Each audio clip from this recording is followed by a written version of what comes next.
भारतामधील प्रियांनो सलाम. विश्ववाणी परिवाराकडून आम्ही मार्गाकरिता प्रकाश कार्यक्रमात आपले सहर्ष स्वागत करीत आहोत.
आजच्या मननाकरिता देवाचे वचन योहानकृत शुभवर्तमान याचा 7वा अध्याय 1 ते 8 ही वचने.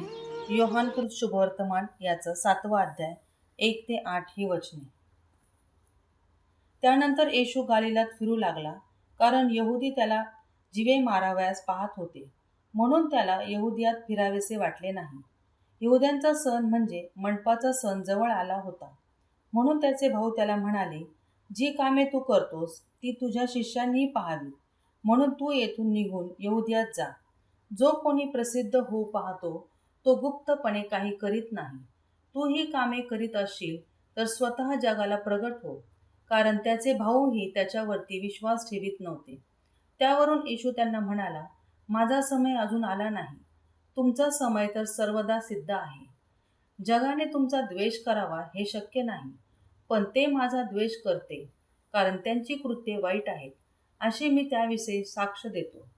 तुम्ही वर सणाला जा, माझा समय अजून पूर्ण झाला नाही, म्हणून मी काही आत्ताच या सणास जात नाही. देवा वाचलेली वचने आपण सर्वांसाठी आशीर्वादित करो.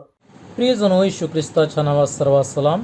आजच्या म्हणण्याकरता निवडलेला शास्त्रभाग योहानाचं शुभवर्तमान 7 अध्याय आणि 1 ते 8 ही वचने आपण वाचलेली आहेत.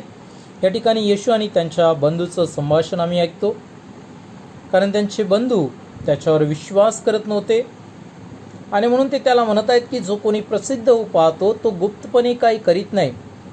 तू ही कामे करीत असशील तर स्वतः जगाला प्रकट हो. आणि त्या ठिकाणी मी एक गोष्ट परत पाहतो की येशू गालिलात फिरू लागला होता, कारण यहुदी त्याला जीवे माराव्यास पाहत होते, म्हणून त्याला यहुद्यात फिरावसे वाटले नाही. आणि त्याचे भाऊ म्हणतायत की तू यहुद्यात निघून जा, परंतु येशू ख्रिस्त त्यांना म्हणतो, माझा समय अजून आला नाही. या ठिकाणी वेळ किंवा समयाविषयी येशू ख्रिस्त त्यांना म्हणतो की माझा समय अजून आलेला नाही. ही गोष्ट दोनदा या ठिकाणी पाहतो की तो म्हणतो 8 वचन, तुम्ही वर सणाला जा, कारण माझा समय अजून पूर्ण झाला नाही. आणि समय आणि वेळेविषयी येशू ख्रिस्ताचं जीवन जर आम्ही पाहिलं, माझ्या प्रियानो, प्रत्येक गोष्ट योग्य वेळेत येशू ख्रिस्ताने पूर्ण केलेली आहे.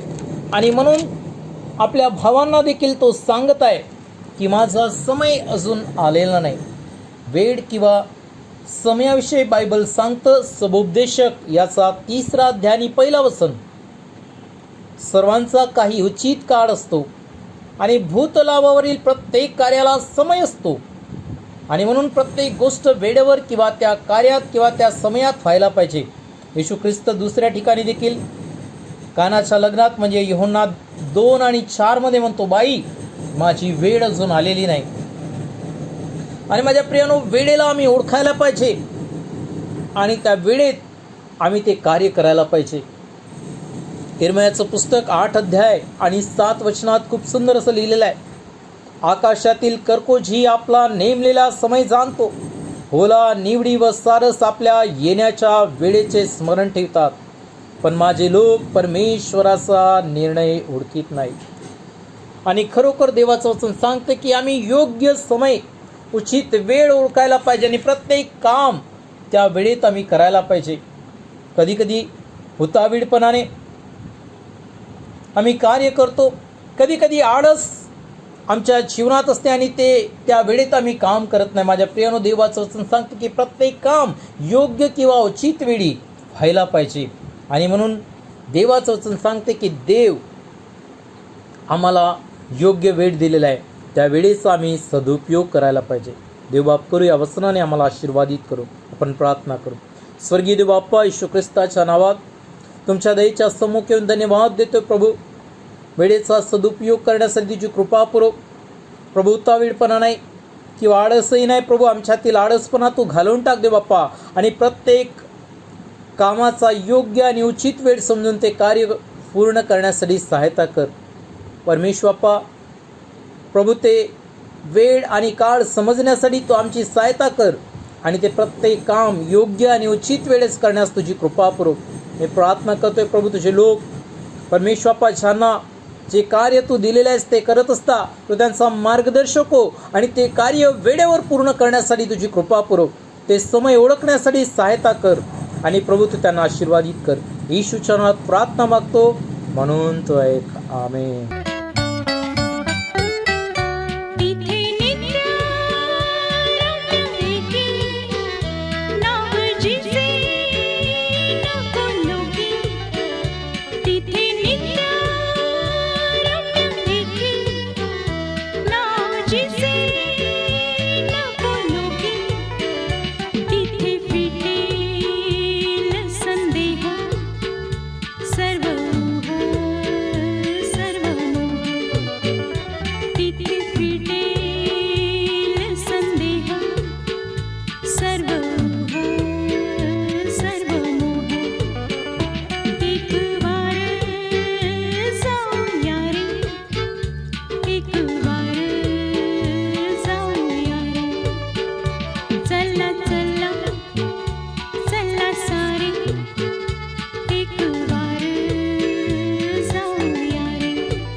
त्याप्रमाणे तुमचा प्रकाश लोकांसमोर असा पडू द्या की त्यांनी तुमची सत्कर्मे पाहून तुमच्या स्वर्गातील पित्याचे गौरव करावे. आपल्या प्रार्थना विनंत्या कोणत्याही वेळेस विश्ववाणी प्रार्थना केंद्राला टोल फ्री नंबरद्वारे कळवू शकता.